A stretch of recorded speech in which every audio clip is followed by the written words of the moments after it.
welcome to Mobile Car Mechanic. Today we're going to show you how to change the end links on this 2011 Toyota Camry. This is going to apply from 2011 to 2014. Let's get to it.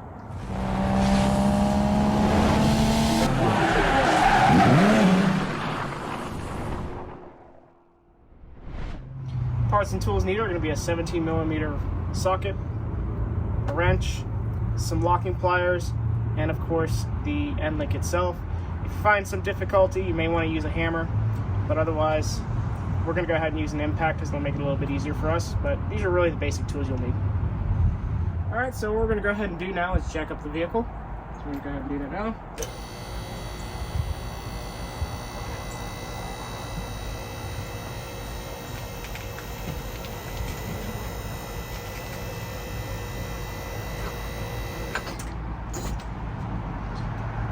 Now the vehicle's jacked up, we're going to go ahead and use a 21mm socket or the lug wrench, whatever you choose. If you're going to use a lug wrench, do it on the ground. If you're using an impact, you can do it off the ground. So we'll go ahead and do that now.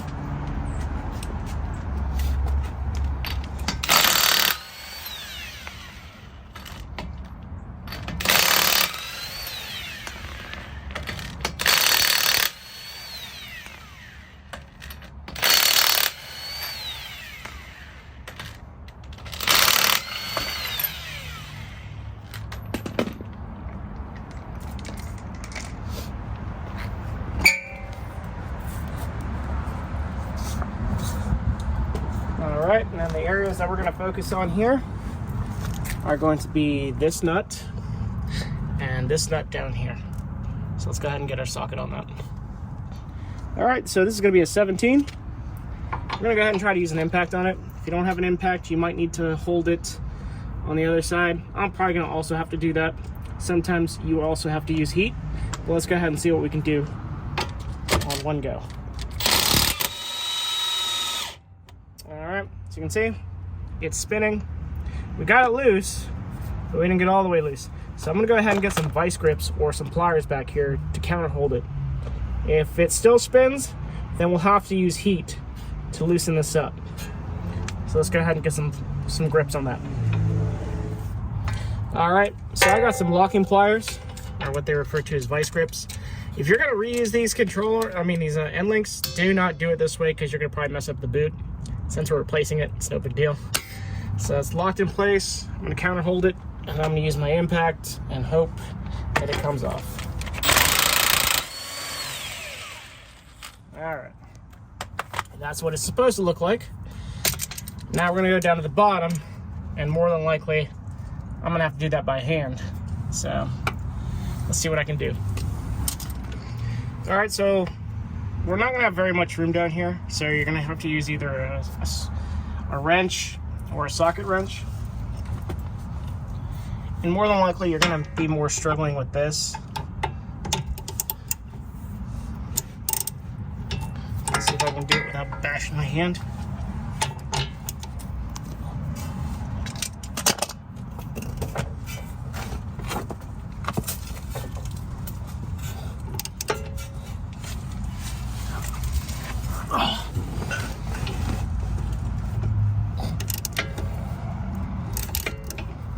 You're probably gonna have to lock it down.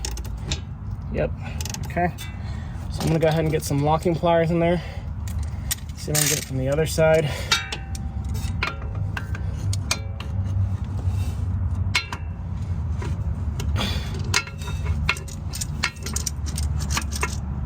I'm just gonna keep touching the axle, so let's see what I can do here.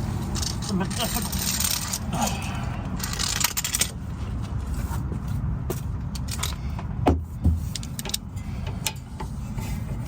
There is a counter nut on this one. I don't know if it's aftermarket.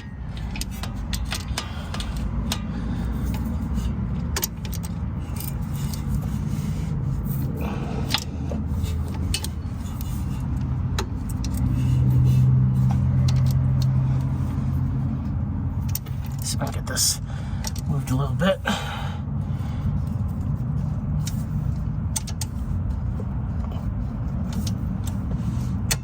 Alright, it's locked in place. Let's see if it'll spin. I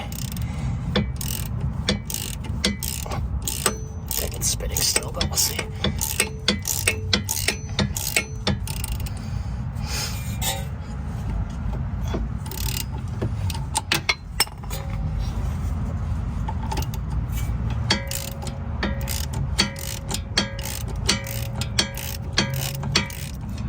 right, when you get to the home stretch here, you're just going to go ahead and loosen up the nut. We're going to go ahead and take our locking pliers off. And then we're going to go ahead and take this off. So on the end link itself, there's a little bit of a collar here. It looks like it's a nut shape. I'm not entirely sure what that's going to be, but I'm more than likely going to assume that is a 17. But basically what we're holding with the locking pliers is this piece on both ends, and that's how we can get the nut loose. So now we're going to go ahead and put the new part in. All right, so this is the new part. What we're going to do is we're going to go ahead and take these nuts off. Depending on the part you get, it may or it may not be the same size. So these are still 17s. And the good thing about these is when they're brand new, they do also have the locking collar where you can go ahead and put a wrench around it so you can counter lock it. But typically, if you're using an impact, or even sometimes because it's still brand new, these things are very stiff, so you don't need to counter hold it usually. Your case may vary, but in this scenario, I think we'll be okay. So we're gonna go ahead and insert the bottom end here. So put the thread here, and we're gonna go ahead and put the thread up here. All right. I'm gonna go ahead and lock up the top first because it's easier and I can get it with the impact, and that's just gonna take no time. And that'll prevent the bottom end from wobbling.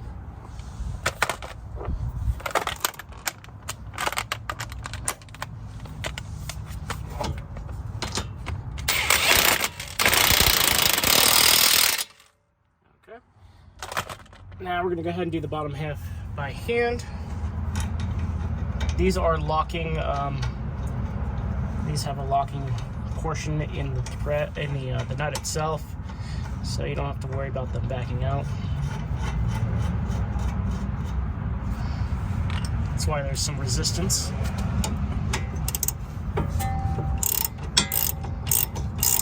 Just keep tightening it until it finally stops.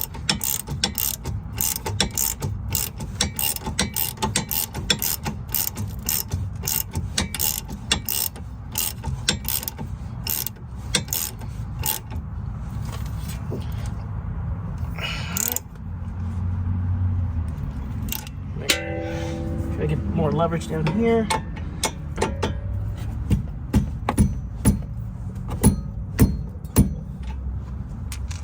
And that completes that installation.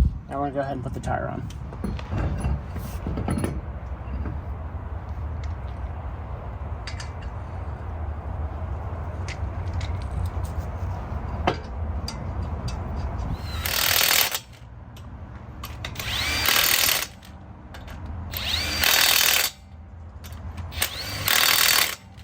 Thank you for watching Mobile Car Mechanic. Today we just showed you how to change the end links on the 2011 Toyota Camry. This applies from 2011 to 2014. Thank you for watching, and see you on the next one.